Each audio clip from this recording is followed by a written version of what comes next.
I'm about to read your mind. There is a spot in your house and you hate it and it drives you insane and you've been thinking about tackling it for months, but you just haven't been able to get started because it seems too big and you just don't want to do it. And was I right? I know, because I have a spot in my house too. We all do. For me, it's been this closet in my baby's room that has been driving me insane, and we have been tackling it this week. Today is day 4. We made it. We made it to the end of this 4-day challenge. Now, if you missed days 1 through 3, don't worry. There's not really any order that you have to watch all of these in.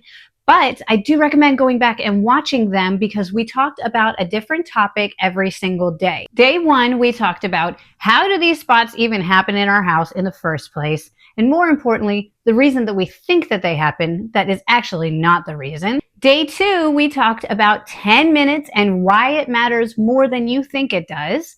Day 3, we talked about setting realistic expectations for ourselves as busy moms, especially when it comes to areas like this, and giving ourselves a little bit more grace.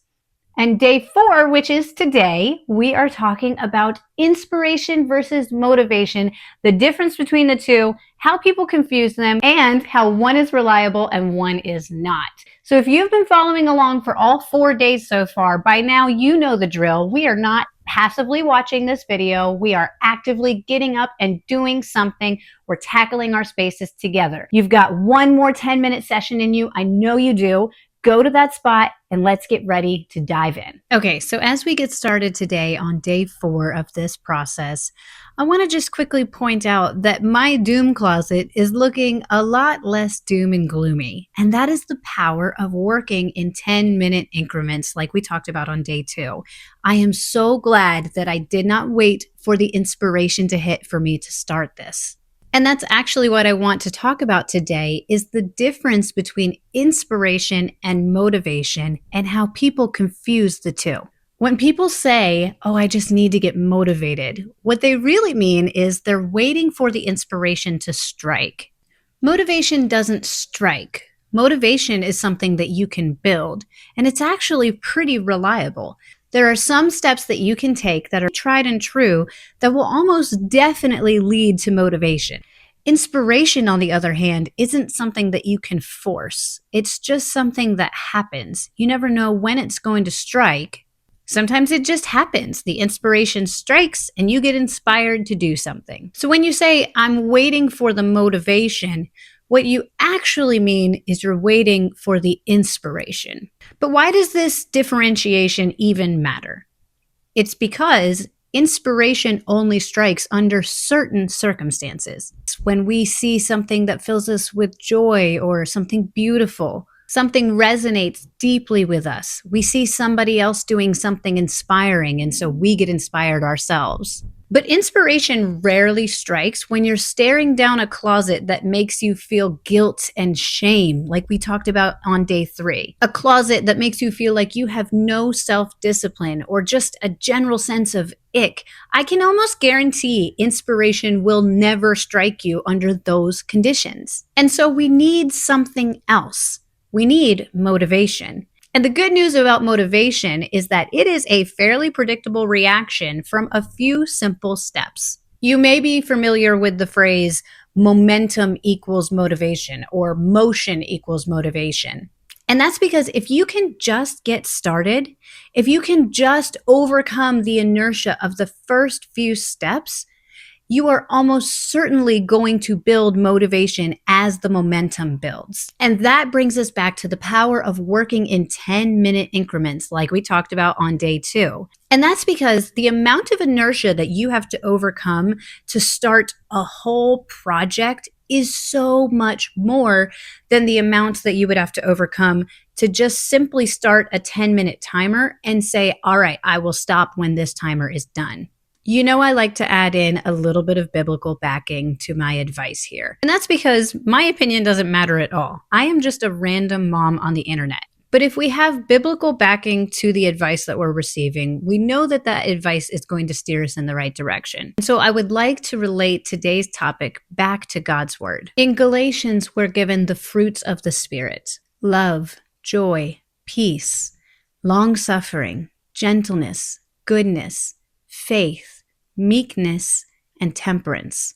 And I want to talk to you about temperance, or self-control, or self-discipline. Notice that we aren't called to inspiration.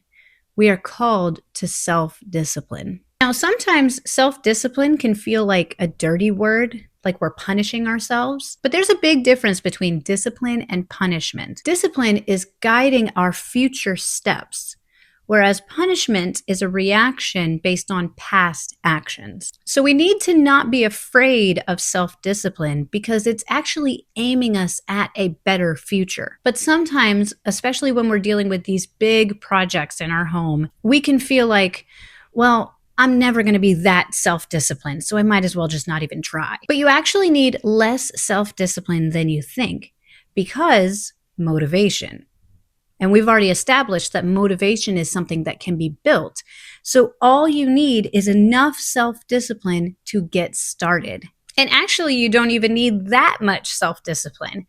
All you really need is enough discipline to press play on a video that you know is going to help build the motivation for you. So come back and watch these videos again and again, as many times as you need, if that's what it takes to get the ball rolling for you.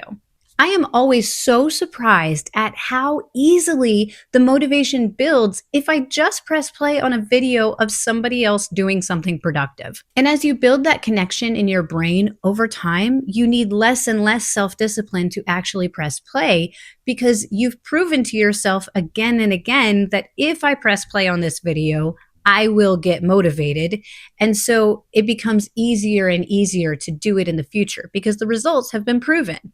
Now that we've talked about motivation and how it is valuable, let's bring it back to talk about inspiration, because there is a place for inspiration.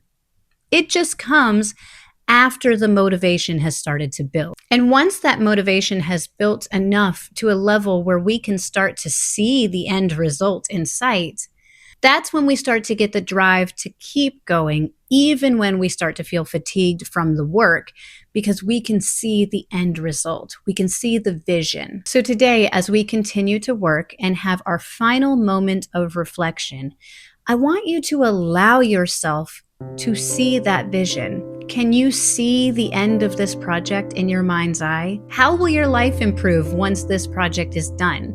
What will it feel like to have that burden lifted off of your shoulders? Allow yourself to bask in the beauty of that vision while we continue to work for a few more moments.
You should be so pleased with yourself for all of the hard work that you have accomplished this week. If you've been following along since day one, you've likely made a serious impact on your space. Maybe your mess is almost done. Maybe you've been able to tackle a couple of different projects this week. Or maybe you started with a much bigger project, and maybe your end is nowhere in sight. Maybe you still have a whole room to tackle. But I want to encourage you. You have now built the tools and the muscles that you need to tackle that project. The coaching is going to end today, but that's because you already know how to tackle the mess. You just need to keep showing up in 10-minute bursts whenever you have the time. I want to leave you with this bit of hope. Galatians 6:9 says, "And let us not be weary in well-doing, for in due season we shall reap if we faint not." Don't give up. Even if the project feels huge and the end feels so distant, you can rewatch these videos as many times as you need to and hold on to that vision that we were just reflecting on. Because if you just keep showing up for 10 minutes a day, there is literally no way to fail. Every 10 minutes that you're able to put towards this project is 10 minutes that you do not have to put towards it again the next time. I can't believe it. I am done with this closet. Oh my goodness. Wow. And you know what? It didn't actually take that long. I worked for 4 10-minute sections, which was about 40 minutes. And what I didn't show on screen just now was that when I got done with my 10 minutes today, I had just a tiny bit left over of tucking everything back into the boxes and labeling and pushing it back into the closet. So I went ahead and did that so I could just be done with this project. But I can't believe it. Under an hour, I was able to accomplish this closet. And what a transformation. Oh my goodness. And hopefully, if you've been along since day one, you also got to tackle something in your home and make a huge difference. And I am so proud of you for deciding to actually get up and do something with me and not passively watch this. Hopefully, if you did decide to passively watch it, you still found some value in it. And maybe it will be the inspiration that you need to get up and go ahead and do something in your house. That is my hope for you. I want to see you succeed. And if you like this kind of content, could you please let me know in the comments so that I know to make more content like this? And if you are new here, welcome. My name is Amber. I'm a mom of 6, ages 11, 9, 3, 2, 2, and 1. And I am here on a journey to help mothers go from surviving motherhood by default to thriving in motherhood by design. So what you'll find here is practical tips and advice, but also a huge focus on the why of motherhood. And for me, a huge part of my why, my guiding force through life, is a biblical perspective. And so I try to sprinkle that in through my videos as well as a little bit of humor, because we can take things a little bit too seriously, especially when it comes to the mundane drudgery of motherhood and homemaking. So if that sounds like something that you would be interested in, I hope that you'll consider sticking around and subscribing. And make sure you share this video series with a friend who might also need to tackle that area of her house. I am so proud of you for everything you did this week. You did awesome. Keep up the good work. Thank you for watching, and I'll catch you in the next video. Bye.